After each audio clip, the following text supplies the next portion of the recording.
Hola, ¿qué tal? ¿Cómo estás? Buenos días, tardes, noches, tengas dependiendo del horario en el que estés viendo este video. Mi nombre es Abraham Gómez y como siempre un gusto y un placer acompañarte en una clase más, en esta ocasión correspondiente a la asignatura de Pedagogía Comparada.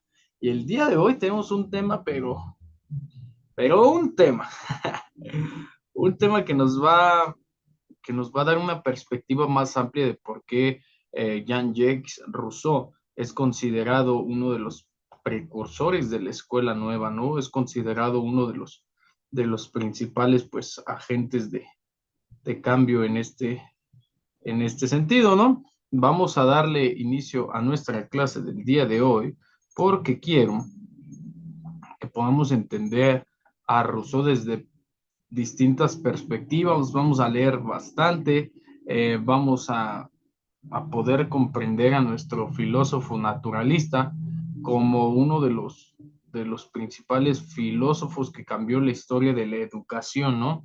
A partir de, pues podríamos decirlo de esta manera, a partir de su propia historia de vida. Miren que para entender a Rousseau es bastante complicadito poder, pues, llegar a criticarlo. Ya saben que mi postura siempre ante este tipo de situaciones, pues es entender, ¿no? Cómo, cómo para el contexto actual muchas cosas van a estar mal, pero para ese contexto era una forma de vida natural. Entonces te voy a compartir las diapositivas para que vayamos uh, estudiando el tema del día de hoy. Recordar que ya vimos orientaciones generales, actitud de la escuela nueva respecto al niño, la relación de los maestros con los alumnos, ya no era de una forma autoritaria, ya no era un ser todopoderoso, ya eran más, se convertían o comenzábamos a convertirnos en docentes, en facilitadores, en acompañadores del proceso de enseñanza-aprendizaje. ¿Okay? Una disculpa por el ruido, vivimos en Ecatepec. ¿Ok? Y el nuevo contenido de la enseñanza, pues a través de adaptaciones y modificaciones curriculares ya podemos entender que no todo es la memoria, no todo es la repetición y que podemos enfocarnos en distintas áreas del desarrollo humano. ¿Ok? Entendemos que Juan Jacobo Rousseau, conocido como Jean-Jacques Rousseau, es el precursor de todo esto, ¿no? De la escuela nueva por temas que ya vamos a tocar. En específico, un segundito. Ay, un segundito, un segundito. Ay, ahí está. Una disculpita. Como digo por ahí. En específico de estos temas. Vamos a ver de manera muy rápida algunos videitos como para adentrarnos, perdón, y vamos a discutir mucho sobre este autor el día de hoy. Ok, Jean-Jacques Rousseau es el precursor debido a no el descubrimiento del niño, sino porque los niños ahí estaban, ¿eh? No es como que nació Rousseau y dijo, ay, mira, ahí hay unas personitas. No, no, los niños ya estaban.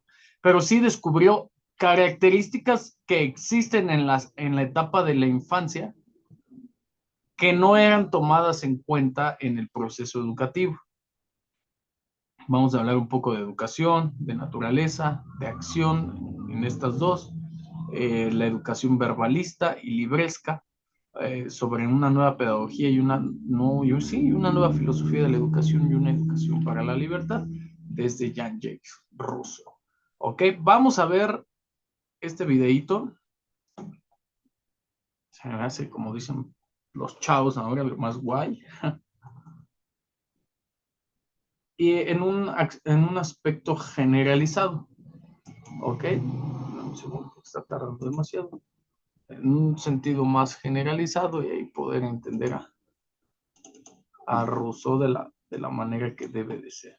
Estamos hablando de un filósofo de la educación, ¿eh? Filósofo suizo de la educación. Dame un segundito, yo creo que lo vamos a buscar por acá. Un segundito, ¿eh?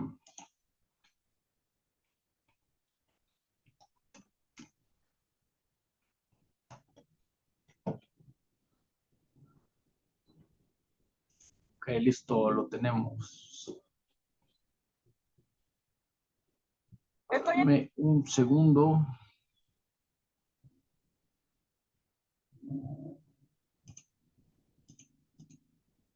Te comparto pantalla y vamos viendo. Un segundín.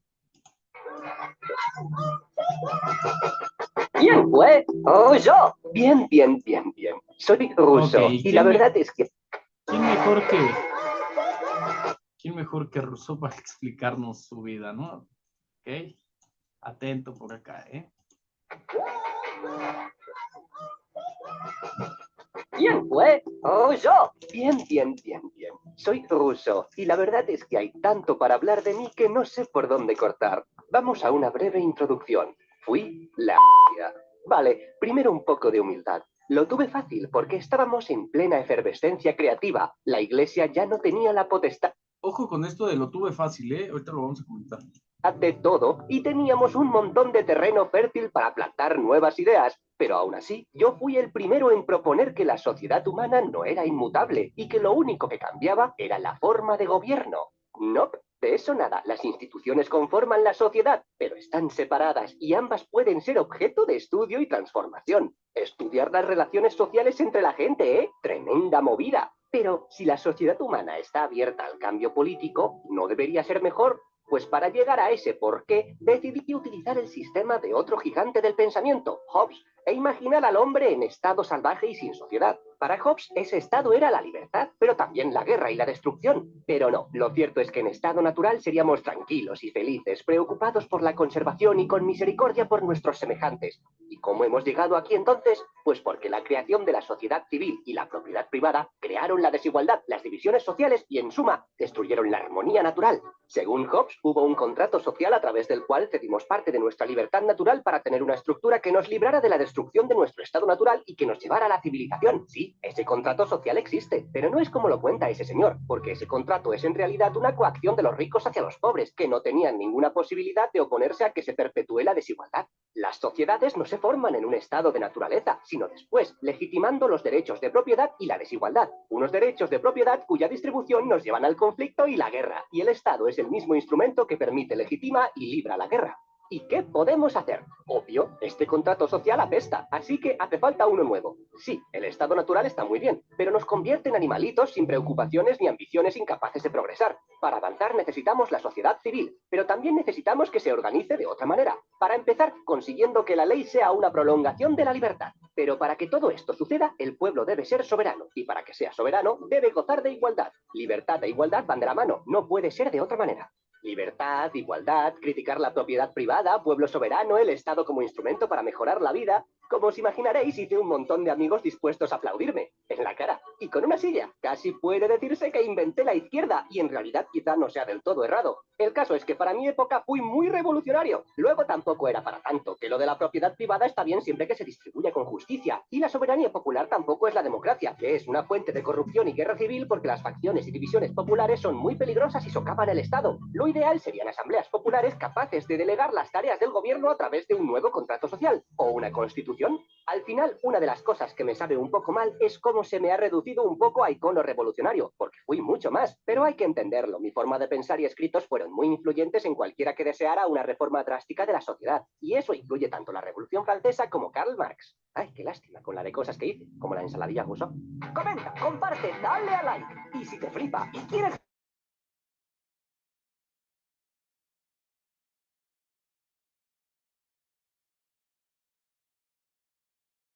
Ok, bueno, ya estamos de regreso. Quiero tocar algunos temas que toca el video. El primero de ellos es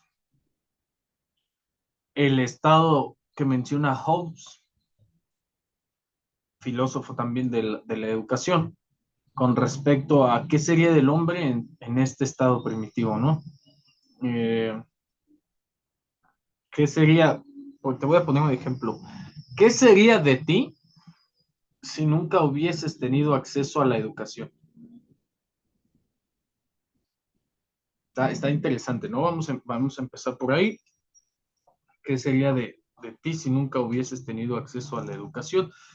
Piensa cómo te comportarías, cómo serías, cómo crecerías.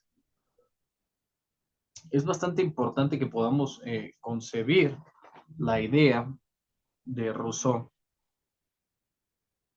porque es una idea, pues sí, revolucionaria. Miren, desde los inicios de la historia todo lo revolucionario es de izquierda, todo lo de izquierda es en contra del gobierno, y es que como bien afirman muchos filósofos y científicos de la educación también sirve a intereses del Estado, como ya hemos visto en otras clases. Estas ideas de Rousseau son revolucionarias para su época porque pueden ser aplicadas al día de hoy.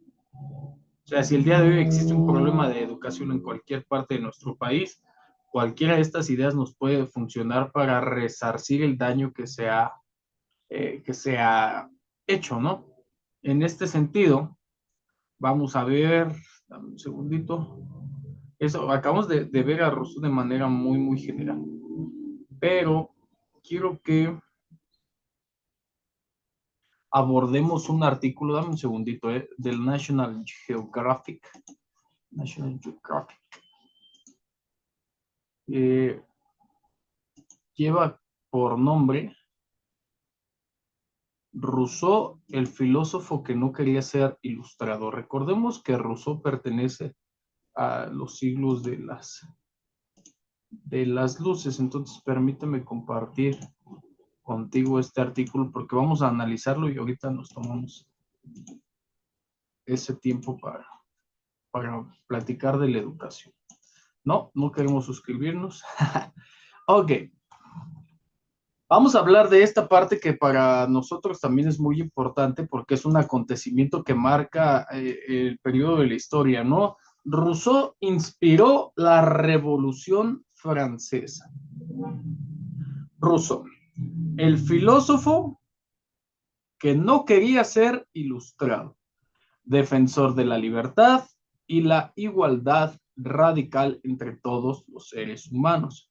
El pensador franco-suizo arremetió contra las ideas de progreso propias de la Ilustración y ensalzó al hombre primigenio y amoral, el único realmente libre de este estado que platicábamos. ¿Ok? La foto es de Cordon Press y el autor es nada más y nada menos que Alex Sala, ahí lo vemos, está bajito, periodista especializado en arte e historia del arte, y su última actualización a la 1:36 fue el 2 de julio del 2024.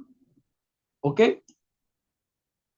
Ojo con esta perspectiva de estudio de Rousseau, ¿no? Desde el arte, desde cómo podemos entender otro filósofo.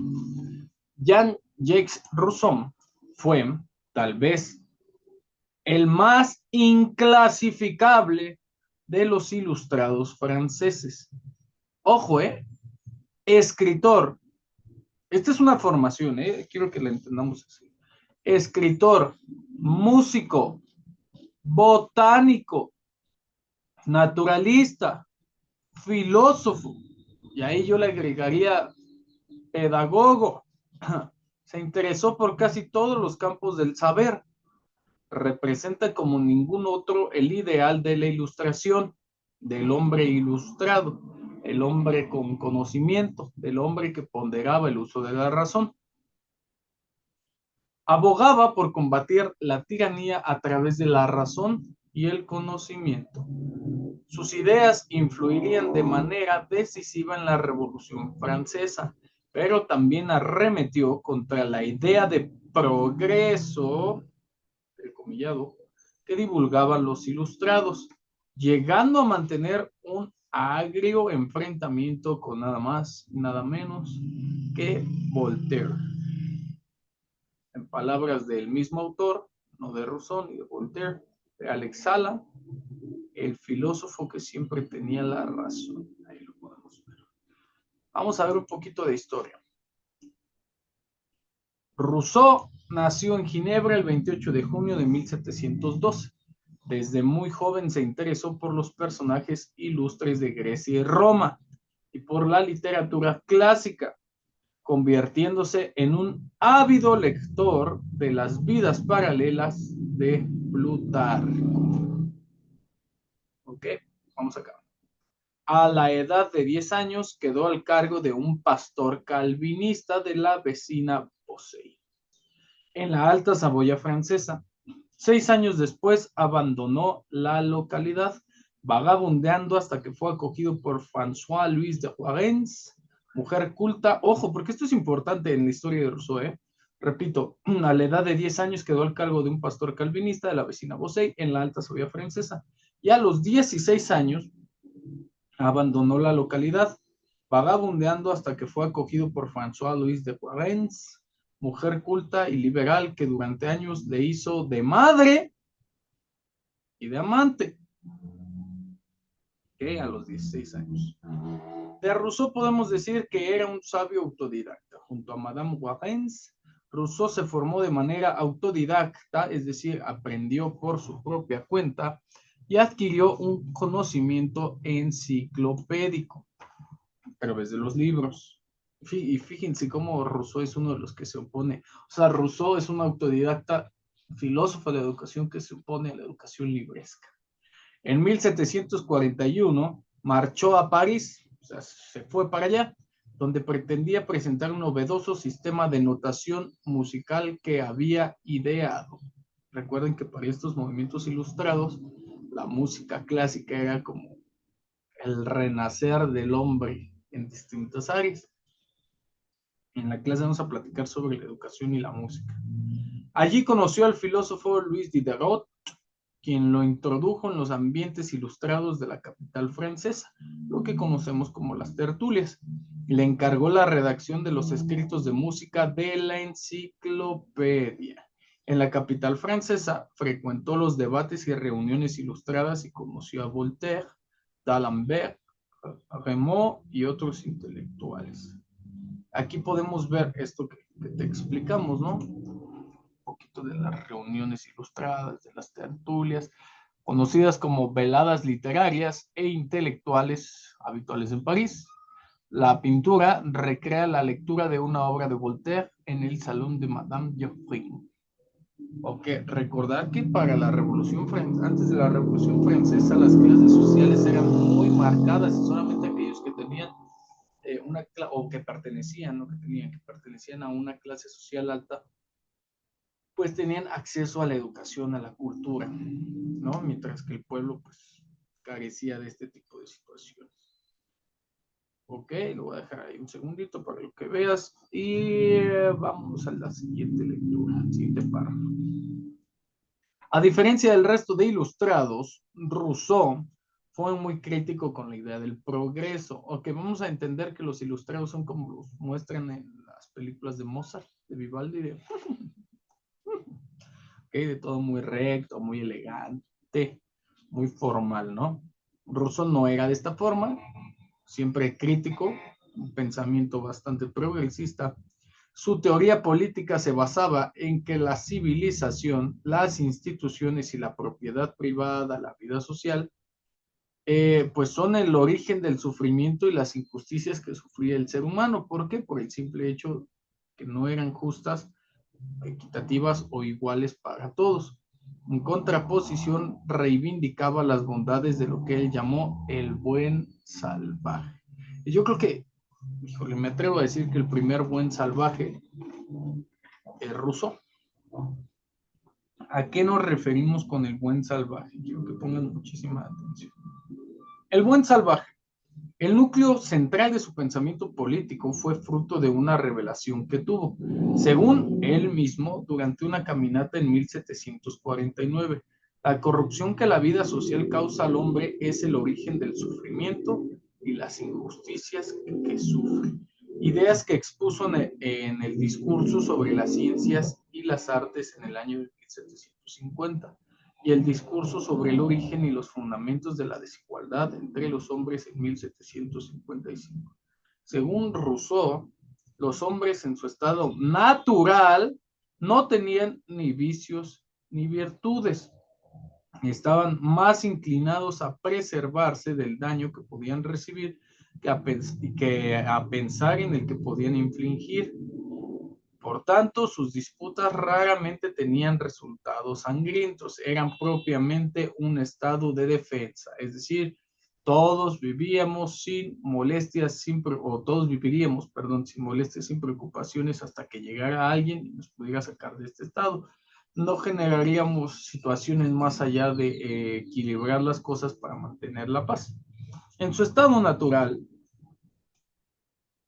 los hombres no tenían ni vicios ni virtudes. Vivían ajenos al concepto de bien y mal. El origen del sufrimiento y las injusticias era la corrupción de la vida social, según Rousseau. Y ahí aparece una de sus frases más emblemáticas. Que quien me la diga, así luego entrando en la clase, vemos que le podemos apoyar. A lo mejor con un aplauso. La época más feliz y duradera de la humanidad finalizaría con la invención de la agricultura y la metalurgia, cuando apareció el primero al que, tras haber cercado un terreno, se le ocurrió decir, esto es mío. Y encontró personas lo bastante simples para creerle. Se lamentaba ante estas ideas. ¿Cuántas calamidades hubiera evitado quien arrancando las estacas o rellenando la zanja hubiera gritado semejantes? Guardaos de escuchar a este impostor. La tierra no es de nadie. O decir que la tierra es de todos. Fíjate nada más el tamaño de estas ideas. Es como cuando los maestros decimos, ay, mis niños. Ok, platicamos de eso, contra todo y contra todos. Sus planteamientos lo convirtieron en una celebridad, pero lo enfrentaron al resto de filósofos ilustrados, contrario a lo que todo el mundo pensaba. Por sus diatribas contra el progreso, Voltaire lo acusó de haber escrito su discurso sobre la desigualdad contra la raza humana. Jamás se desplegó tanta inteligencia para querer convertirnos en bestias, comentaba Voltaire. También lo enemistaron con la Iglesia, que lo acusó de negar el pecado original y por ellas renunció a la pensión real que le había sido otorgada gracias a El Adivino del Pueblo, una ópera estrenada con enorme éxito en Fontainebleau y que había encandilado al propio Luis XV, o sea que había encantado. Una caricatura que recrea la animadversión entre Rousseau y Voltaire, es decir, no se llevaban bien. Rousseau se distanció, permítame un segundo. Rousseau se distanció de sus contemporáneos intelectualmente. También puso distancia física con ellos. Se instaló en l'Hermitage, una casa de campo al norte de París, donde pretendía vivir acorde con sus principios de manera austera. En ese entorno aislado de la civilización y en contacto con la naturaleza, escribe de religión, de música, de amor, pero sobre todo alumbra un texto fundamental en su obra política, el contrato social en 1762, que se convirtió rápidamente en un clásico del pensamiento político moderno. Al día de hoy, en las aulas de todas las universidades en Derecho, se estudia esta obra. En 1762 alumbró un texto que se convertiría rápidamente en un clásico del pensamiento político moderno, denominado contrato social. ¿De qué habla este contrato? Ya vimos en el video que un poco de las ideas de Hobbes. Pero se trata de un contrato que intenta hacer compatible el interés del individuo con el interés colectivo. ¿Ok?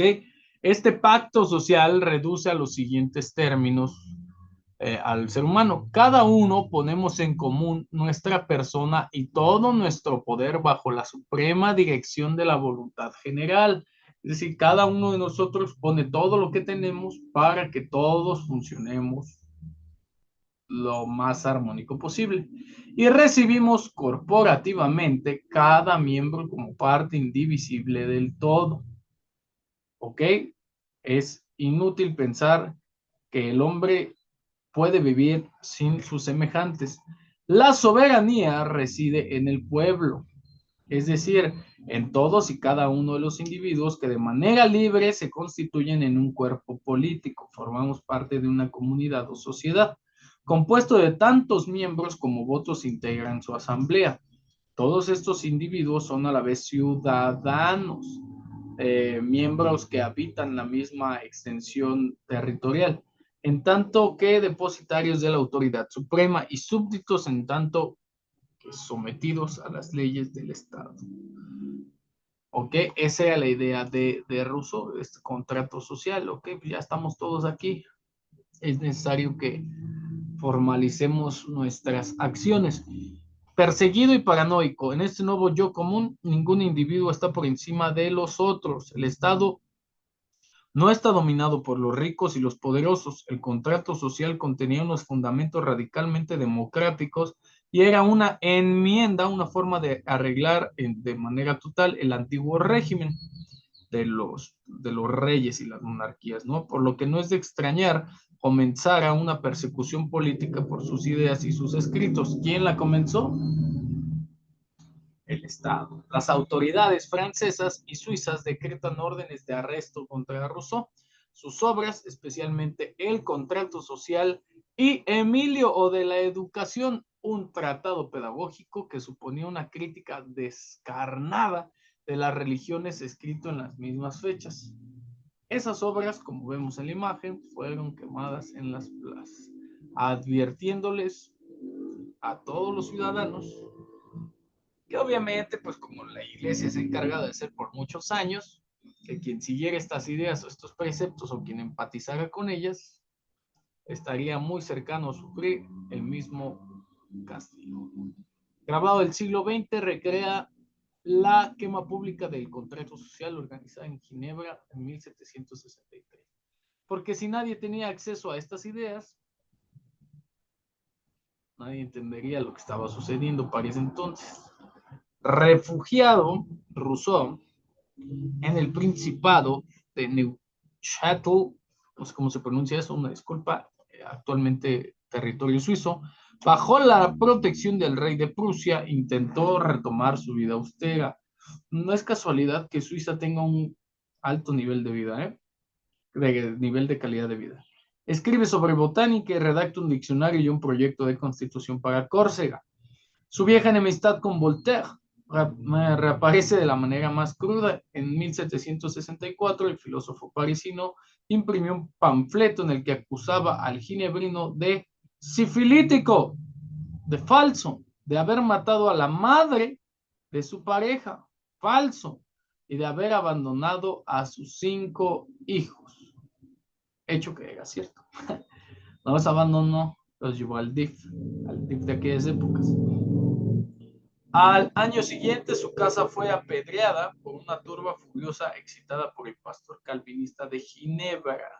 Ok, como todos ya sabemos, todavía pondrán unas ideas de la iglesia, y como todos ya sabemos, si no puedes contra alguien, úsalo de sus errores. Las ideas de Rousseau contenían una enmienda a la totalidad del antiguo régimen, como ya habíamos leído, por lo que no es de extrañar que las autoridades políticas y religiosas iniciaran una persecución implacable de sus ideas y su persona. La hostilidad política, religiosa e intelectual desplegada contra él hace mella en su salud mental y comienza a desarrollar una manía persecutoria. Vuelve a exiliarse, obviamente invadido por el miedo. Rousseau vuelve a exiliarse esta vez en Londres, donde pasó un par de años acogido por David Hume, el autor que vemos abajo. Las relaciones entre ambos se deterioran y Rousseau decide regresar a París bajo un nombre falso para evitar su detención. Rousseau no es esta persona que conocemos así con su cabecita. Recuerden que son vestimentas propias de la época del tiempo que le tocó vivir. Para que no digan, ay, ¿cómo no? Nadie lo reconoció. En 1770 logró recuperar su verdadero nombre y su libertad a condición de no publicar nada más, obsesionado por su reputación tras la publicación del libelo de Voltaire. Rousseau organizó lecturas de textos autobiográficos autoexculpatorios que fueron prohibidas a raíz de la intervención de Madame Epinay, una antigua amante de la alta sociedad, temerosa que salieran a la luz escándalos que la involucraran. Estamos viendo un poquito de las relaciones públicas del autor. Un legado inmortal, muy lejos del ideal que perseguía, pasó los últimos años de su vida paranoico, prohibido, o sea, Rousseau es el primer maestro funado, vilipendiado por los demás ilustrados y perseguido políticamente. Se dedicó a copiar partituras, a recoger hierbas y redactar textos autobiográficos defendiéndose de sus detractores. Murió el 2 de julio de 1778, enfermo y al borde de la miseria. La civilización que tanto detestaba y a la que había dedicado su vida a combatir parecía haber aniquilado a aquel que había puesto de manifiesto su injusticia y su corrupción. Cría cuervos, te sacarán los ojos. Pero en realidad, Rousseau seguía siendo un pensador político de referencia. Sus escritos inspirarían la revolución que una década más tarde certificaría la muerte del régimen que había intentado acabar con él y con su reputación. En un giro del destino, sus restos, trasladados en 1794 a la cripta del Panteón de Hombres Ilustres en París, descansan junto a los de su enconado enemigo Voltaire. Y aquí nos pone el National Geographic, que si queremos saber más de la historia del autor, pues leamos El pensador indignado del siglo XVIII y Las confesiones, escrito por Jean-Jacques Rousseau, que es una autobiografía muy buena que debes de leer. Ok, ya tenemos dos. Híjoles, que para entender este autor tenemos que entenderlo desde todas sus aristas. Dame un segundo, vamos a ver otro videito. Se llama...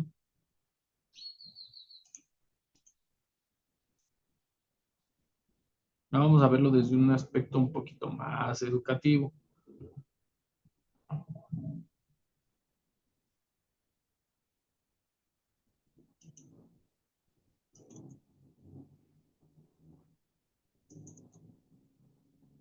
En este video se hablará sobre las ideas de Rousseau. Ok. Y nos vamos,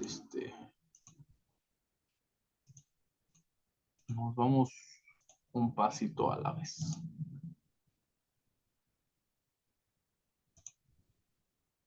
Rousseau como gran precursor de la escuela nueva. Como gran precursor de la escuela nueva. Partiendo de la disconformidad que tenía sobre la educación tradicional, la cual planteaba una enseñanza enciclopedista donde el docente tomaba el rol de transmisor de cultura de forma sistemática y acumulativa. Exigía al alumno la memorización de la información, convirtiendo a éste en un sujeto pasivo. Por contraparte, Rousseau manifiesta en su obra el descubrimiento del niño como un ser sustancialmente distinto al adulto y sujeto a sus propias leyes de evolución, destacando que es preciso considerar al hombre en el hombre y al niño en el niño, teniendo en cuenta su naturaleza no solo como parte del medio ambiente, sino que también como esencia del niño, siendo esta la base de su persona.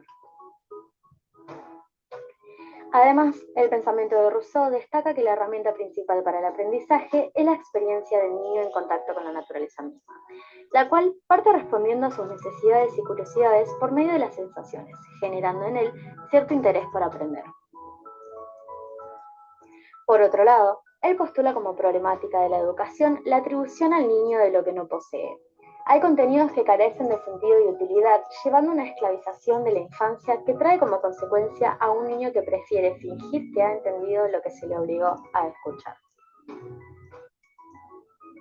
Esta problemática en particular abarca la sistematización de la pedagogía tradicional que Rousseau tanto critica. Como solución a esto, él propone que el maestro debe tener el rol de guiar el camino y mostrar las posibilidades que poseen para aprender confiando plenamente en su naturaleza. Esto implica que éste sea el dueño de su albedrío y pueda manifestarse espontáneamente. Además, él postula que si un niño aprende los hábitos morales en el momento adecuado y percibe su justificación y razones, lo seguirá con más juicio y responsabilidad. Para Rousseau, la educación es el procedimiento por el que se da al hombre todo lo que no tiene al nacer y necesita para la vida, proviniendo de tres distintas instancias. La naturaleza, la cual implica el desarrollo interno de los órganos y facultades cognitivas. El hombre, el cual es el encargado de mostrar cómo utilizar ese desarrollo. Y las cosas, que son las que educan en la medida en que se actúa sobre ellas por medio de las distintas experiencias. Entonces, se podría decir que sin libertad la educación no es eficiente, siendo que el hombre verdaderamente libre solamente quiere lo que puede y hace lo que le place. Vámonos, mira nomás qué frase. Ok, ya estamos viendo más en términos de educación, pero vamos a empezar un poquito a verla. Mira, tenemos algunas ideas, pero quiero que veamos más allá de sus ideas, un poco de su vida. Ok, dame un segundito. Un segundito.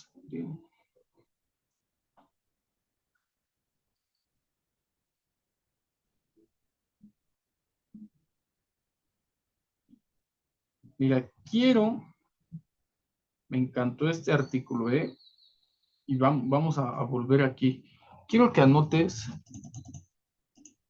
este link, cópialo, para que después lo puedas analizar con un poco más de detenimiento. Este link, https://diagonal educomunicación.es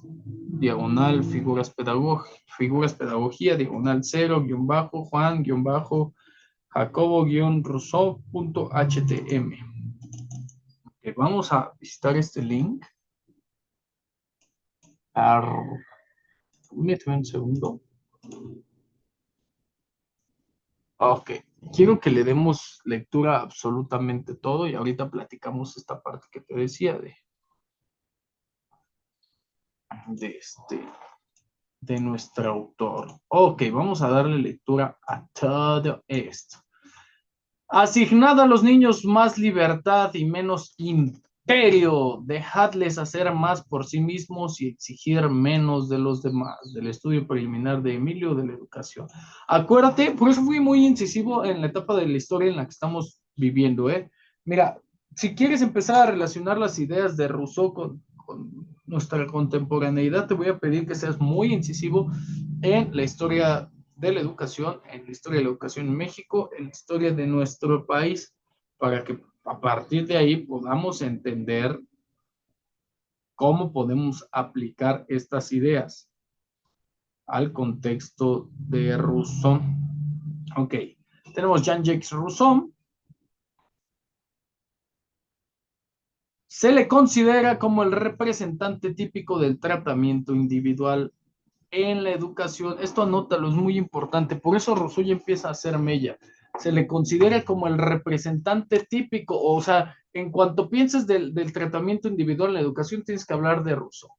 Estamos hablando de los primeros años y mediados de 1700 a... Sí, de los 1700. En donde Rousseau empieza a tener a través del movimiento del siglo de las luces, de la ilustración y del renacimiento, y del humanismo y de todas estas filosofías cabidas, empieza a hacer paso por entender que no todos los seres humanos comprendemos de la misma forma y que sí existe un método, una metodología de enseñanza-aprendizaje que se nos facilita, que es la de un estado natural. Dejar aprender a los niños en su naturaleza. Su alumno solo, bueno, su alumno se educa solo con un preceptor. Sus fines educativos no son individuales, sino también sociales, diferentes a los de la educación dada en su tiempo, en contra de la cual se manifestaba. No sé si a ti se te pone la piel chinita de escucharlo, pero a mí sí. La vuelta a lo natural fuera de convencionalismos sociales es la clave de la idea de la educación de Jean-Jacques Rousseau.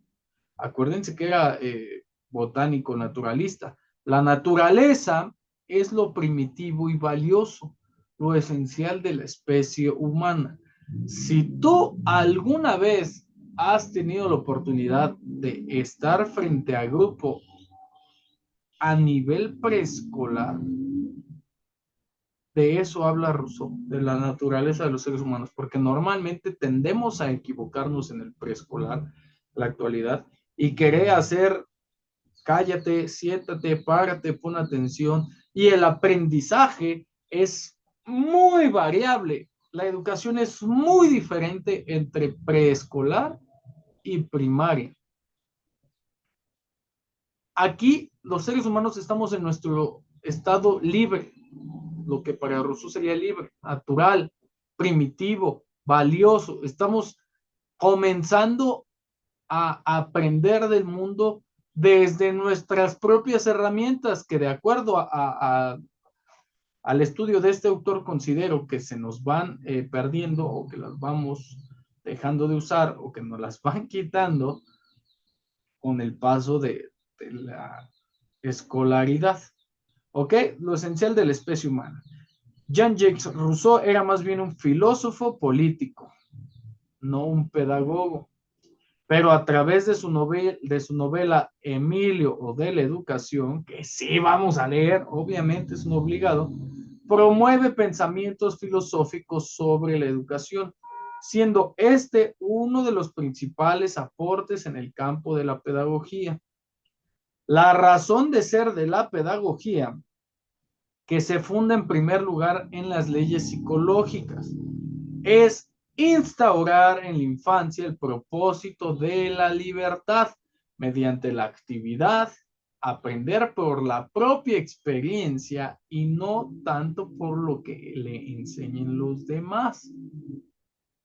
En preescolar, regresando a este ejemplo, te ha pasado en preescolar que le dices, mira, ven, te voy a enseñar acá. Nada, nada, y el niño está jugando, ni voltea a verte o no te hace caso. Bueno, de esto habla el autor.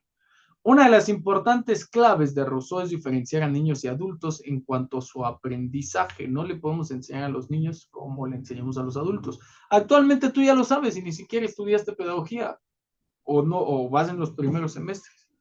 Imagínate el poder de esa aseveración en aquellos años y lo que ha perpetuado en la historia de la educación. Hasta su época se educaba a los niños como si fueran adultos en pequeño. Para Rousseau, la infancia tiene maneras de ver, de pensar, de sentir que le son propias, igualmente la adolescencia. Los maestros deben tener en cuenta esas diferencias, conocerlas, respetarlas en la educación. El niño, la niña, ha de permanecer en su naturaleza de niño. La educación debe ser gradual. El educador debe esperar con confianza la marcha natural. Escucha esto que te voy a decir, ¿eh? Te lo repito. Bueno, desde aquí. ¡Ay! La disculpita. Tenemos el adblock. Ok, ahí. Ok. Hasta para Rousseau, la infancia tiene maneras de ver, de pensar, de sentir, que le son propias. Igualmente la adolescencia. Los maestros, sobre todo los pedagogos, deben tener en cuenta esas diferencias, conocerlas y respetarlas. En la educación, el niño ha de permanecer en su naturaleza del niño. Y aquí ya si lo quieres ver desde un punto de vista técnico-pedagógico, hay que investigar a la familia. Así de fácil y así de sencillo y ver cuál es su naturaleza. La educación debe ser gradual. Vamos acá arribita, voy a pasar acá. La educación debe ser gradual. El educador debe esperar con confianza la marcha natural de la educación e intervenir lo menos posible en el proceso de la formación. Mira, esto suena hermoso, utópicamente pedagógico. Hay que esperar a que el niño aprenda. Como pedagogos debemos de entender que educar así es sacarlos del molde y que se corre un riesgo y que se asume una consecuencia. Porque si tú educas a un niño así, bajo el contexto actual, híjole, va a ser muy complicado que se pueda llegar a incluir dentro de este contexto social del que Rousseau mismo hablaba. Pero bueno, seguimos. Dame un segundo. La educación del niño debe de comenzar desde su nacimiento, y estamos hablando de educación, ¿ok? No de actividad académica. Debe impedirse que adquiera hábitos de los cuales pudiera llegar a ser esclavo. Por ejemplo, la flojera. Y vamos a entrar a una parte que, híjole, cómo amo del naturalismo, la corporeidad y la vida dura en Rousseau. La educación religiosa no debe ser confesional y debe realizarse no en la infancia, sino en la edad de la razón. Qué hermoso, ¿no? En su libro El contrato social rescata la necesidad de las personas durante toda su vida de consejo y guía. En su texto, El Emilio atacó al sistema educativo de su época, pues mantiene que los niños deben ser educados a través de sus intereses y no por la estricta disciplina. Rousseau entendía esta parte de que la educación sirve a intereses del Estado y del pensamiento ilustrado. Miren, vamos a retomar lo que vimos de la antigua Grecia y podemos entender y concluir que los griegos ya habían solucionado problemas políticos, problemas de alimentación, problemas de vivienda, problemas de educación. Por lo tanto, desafortunadamente existían las clases sociales, pero por lo tanto podían enfocarse en otro tipo de situaciones que les permitieran formar libres pensadores. Para la Francia en la que vive Rousseau, esto no se podía, y más que una crítica, era una forma de retratar un estado, bueno, por decir un estado, un reinado, una monarquía que perpetuaba intereses propios, ¿ok? Dado su alejamiento de los enciclopedistas de la época, que ya vimos por qué, y su enfrentamiento con la Iglesia Católica, que ya también vimos por qué al inicio de este curso, por sus polémicas doctrinas, su estilo literario cambió. Sus obras autobiográficas dieron un vuelco fundamental en la literatura europea, a tal punto que es considerado uno de los precursores del romanticismo. Por eso te decía al inicio de estas clases, ay, qué bonito se escucha, qué hermoso, ¿a poco no se te pone la piel chinita? A esto llamamos romanticismo, un estilo literario en el cual el autor cautiva, seduce a través del uso de la lengua escrita. Las obras que más influyeron en su época fueron Julia o La Nueva Eloísa, en el año de 1761, y Emilio o de la Educación en 1762, ya que transformaron las ideas sobre la familia. Otras obras muy importantes son El contrato social y El discurso sobre el origen de la desigualdad entre los hombres. Esta es una joya. El contrato social, debes de leer, bueno, vamos a leer el Emilio y quiero que leas ya como formación profesional pedagógica. Estos libros te van a ayudar bastante en la parte romántica, en la parte de habilidades seductoras pedagógicas. El contrato social fue el manual de los doctrinarios de la Revolución Francesa. Emilio, o de la Educación, expone la teoría que la pedagogía debe respetar los buenos instintos naturales del hombre, guiando su libre desarrollo de la manera menos artificial posible. La parte religiosa de Emilio de la Educación, titulada Profesión de Foy du Picard Savoyard, creo, irritó de inmediato al Parlamento de París, que lo consideró impío, escandaloso y ofensivo, por lo que Rousseau se vio obligado a huir de Francia para no acabar en la cárcel. Perdón. La cantada está haciendo de las suyas. Miren, vamos a revisar esta parte de la biografía porque para mí es súper importante que se entienda de esta manera. Por ahí dicen que infancia es destino. Yo considero que sí. Pero quiero que entiendas mucho esta parte de Rousseau. Estamos hablando de uno de los genios de la ilustración, ¿eh? De lo que podemos decir un fuera de serie, de lo que a mí me encanta llamar como un inadaptado social que construyó una sociedad diferente. Ok, biografía de Jean-Jacques Rousseau. Rousseau nació el 28 de junio, anótale bien, de 1712, Ya está muy próximo a celebrarse su cumpleañitos de Rousseau en Ginebra, Suiza, y falleció en Hermenonville, Francia, el 2 de julio de 1778. Ya, si ya sacaste cuentas, no era muy grande, pero era pues sí, como se me olvidó el tiempo de vida de aquellos años. Fue escritor, filósofo, botánico, naturalista y músico de la Ilustración, a pesar de las profundas contradicciones que lo separaron de los principales representantes del movimiento. Sus primeros años de vida de especial dureza. Porque ahorita vamos a hablar de vida dura, es diferente. Marcaron su existencia y su pensamiento. Debido a motivos religiosos, la familia de Rousseau se exilió a Ginebra cuando era una ciudad-estado independiente. Isaac Rousseau era relojero. Isaac Rousseau era el padre de Rousseau. Ok, formaba parte de un grupo de artesanos del barrio de Saint-Gervais. Su madre, Susan Bernard, ¿sí? Si lo llevamos al día de ahora, es Jean-Jacques Rousseau Bernard, murió a los 9 días después del parto. Y Jean-Jacques fue criado por su tía materna y su padre Isaac Rousseau. Le educa en casa leyendo con él toda suerte de novelas e historias, entre ellas Astrea de Dufay y Las vidas paralelas de Plutarco, del que podríamos llamar su libro favorito. Estas lecturas avivaron la fantasía de Rousseau y acrecentaron su sensibilidad. Por causa de un duelo, su padre se vio obligado a exiliarse de Ginebra para evitar la cárcel. Vamos acá.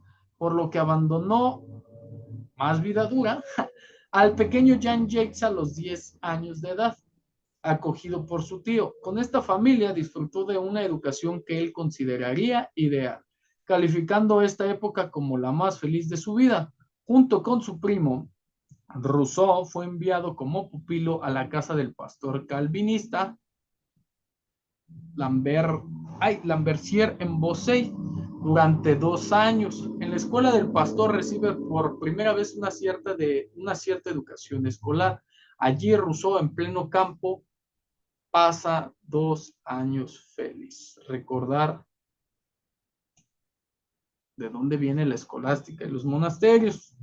Ya estamos viendo la colita, el final de todo esto. Por causa de a su regreso, es que acá no le moví, a su regreso en 1725, trabajó como aprendiz de relojero y posteriormente con un maestro grabador común que le sometió a un trato brutal, por lo que sin finalizar su aprendizaje, a los 16 años abandonó Ginebra. Sin embargo, desarrolló la suficiente experiencia para vivir de estos oficios toda su vida. Y ahí vemos del lado izquierdo, aquí ya se pone bueno. Mira, del lado izquierdo quiero que veas la casa natal de Rousseau en Ginebra. Vámonos, chulada, la fecha se conserva. Y aquí vemos con Madame de Warens. ¿Okay? Aquí se viene lo bueno, a los 16 años. Y tras abandonar Ginebra, fue para el pueblo de Coffignon, siendo recogido en la casa del propio cura del lugar, quien le dio carta de presentación para Madame de Warens, que vemos ahí del lado izquierdo. ¿Ok? Una mujer convertida del calvinismo al catolicismo, y hablamos de eso también en Historia de la Educación, que lo envió a un catecumenado en Turín, ¿sí? A estudiar en las catacumbas en Turín, donde abandonó el calvinismo y fue bautizado como católico. Con Madame de Warens, 13 años mayor que él, 29 años, muy culta, que le ayudó en su educación y su afición por la música, estableció una amistad materno-filial. ¿Ok? Ya hablamos de eso también, que con el tiempo se transformó en amorosa y apasionada. Es una mujer de 29 con un niño de 16, con un adolescente de 16. Trabajó en el catastro de Saboya y dio lecciones de música, 10 años de lecturas, estudios, obras literarias de poca monta, aventuras, viajes, rupturas y regresos a Annecy. hasta que se produce la ruptura definitiva con la mujer que hasta entonces le había dado estabilidad emocional, pues un nuevo amante de Madame de Warens le obligó a salir de su casa. Cosas de la ilustración que ya no pasan ahora. ¿Ok? Rousseau residió 6 semanas, déjame le subo acá, en Montpellier por una enfermedad grave y a su regreso fue preceptor en Lyon, ejerció de periodista y tuvo contacto con Fontanelle, Diderot y Macabeu. En 1745, con 33 años, vuelve a París, donde presenta a la Academia de Ciencias un proyecto concerniente a nuevos signos para la música, que es rechazado, obviamente, porque ¿qué le pasa? ¿Quién se siente? Compone la ópera Les Mus Galants, Mem de Penay, lo introduce en el ambiente distinguido y es nombrado secretario de embajada en Venecia. Cuando volvió a París en 1744, continuó su trato con Diderot y con otros filósofos como D'Alembert o Gamiot, y su colaboración en artículos para la enciclopedia, este movimiento de Diderot y Descartes. Fue en esa época cuando conoció a Thérèse Levasseur, que vemos allá a la izquierda. No es que este joven era patrocinado. Una modista, ahí lo voy a dejar para que lo vean, una modista analfabeta, así como lo escucha, con la que tuvo 5 hijos seguidos, a los que internaba en la maternidad pública. Allí es donde todo el mundo critica a Rousseau, pero quiero que entiendan que Rousseau pues, ha tenido una vida dura, ¿no? Y que quiero pensar como padre de familia que se da cuenta que no tiene los medios necesarios para mantenerlos a los 5 hijos, más bien es una persona promiscua, y pues dio en adopción a estos 5 hijos a la maternidad pública. Un hospicio, a medida que iban haciendo, pues los iba dando, ¿no? Un contrasentido para quien escribió mucho sobre la libertad en la educación de los niños. Aunque daba la excusa de carecer de medios, en el volumen 9 de sus confesiones, afirma que era para separarlos del ambiente de incultura de la familia de su mujer. En esta época, cuando escribe sus escritos que le han hecho popular, en el año de 1754, Rousseau regresa a Ginebra e intenta readquirir sus derechos como ciudadano. Se reconcilió con el calvinismo y escribió su discurso sobre la desigualdad entre los hombres, discurso sobre el origen y los fundamentos de la desigualdad entre los hombres. En el año de 1756, por acá, se instaló en la residencia de su amiga Madame de Pinay, se retiró para trabajar y escribir intensamente algunas de sus obras más importantes. Durante los años siguientes escribió La Nueva Eloísa en 1761, tan solo un año después El Contrato Social, obra proscrita en Francia, y finalmente Émile, texto publicado el 24 de mayo, hoy estamos a 16 de mayo de 1762, condenado a la hoguera. Simultáneamente con el pedido de captura del autor, que huyó a Neuchâtel, en Suiza, donde es acogido como protegido de Lord Kate, pero en su casa, en Moutiers, es apedreada por una turba furiosa en 1765. Ya nomás ahí, pobrecillo del Rousseau, ¿no? Sí tuvo una vida dura. Su amigo David Hume lo acogió junto a Thérèse en Inglaterra y vivieron retirados en el campo durante 2 años debido a la opinión que la mayoría de los ingleses tenía de él. Un loco, malo y peligroso hombre que vivía en pecado con Thérèse. En 1767, bueno, si no recuerdas, ahí tenemos a Thérèse arriba, la de los 5 hijos. En 1767, con 55 años, volvió a Francia con un hombre falso. Se casó con Thérèse un año más tarde y en 1770 se le permitió regresar oficialmente con la condición de que no publicase nada más, que no alborotar el gallinero. En París permaneció hasta 1778. Vuelve a copiar música de lo que vivía, clasificaba hierbas y escribía sobre botánica. Mientras tanto publicaba las confesiones. Le valió en 1767 y 1761, escritas en buena parte durante su estancia en Inglaterra, y escribe y no acaba las meditaciones de un paseante solitario. Escribió sus memorias, las confesiones, y se dedicó a vivir de sus patrones y lecturas públicas que hacía de ellas. Mira nada más cómo terminó siendo un pedagogo en toda la extensión de la palabra: rico, pobre, clase media, exiliado, solo, no sabe qué hacer con sus hijos. Chiste pedagógico nomás. En 1772, Madame d'Épinay, escandalizada por lo que Rousseau relata de su relación con ella, pide a la policía que prohíban tales lecturas. Con una salud mental resquebrajada por lo que ya platicamos de que tenía delirios de persecución, definitivamente Rousseau se alejó del mundo, siguió escribiendo, su salud mental le hacía ver enemigos en todas partes y no pudo disfrutar de su fama. En mayo de 1778, invitado por el marqués de Girardin, se trasladó al pabellón situado frente al castillo de Ermenonville, en donde falleció víctima de una apoplejía. El 9 de octubre de 1779, por decisión de la Asamblea Constituyente, sus restos son trasladados al Panteón, y ya vimos que después terminaron al lado de un amigo de él. Ok, vamos a terminar la clase aquí. Vamos a hablar de esta parte de las ideas de Rousseau, del Emilio, de la educación, porque quiero ahondar sobre estas ideas en la clase, ¿no? Ha sido un gusto, un placer y un honor acompañarte hasta acá el día de hoy. Nos vemos ahorita en un momento más en la clase. Saludos, rousseauianos.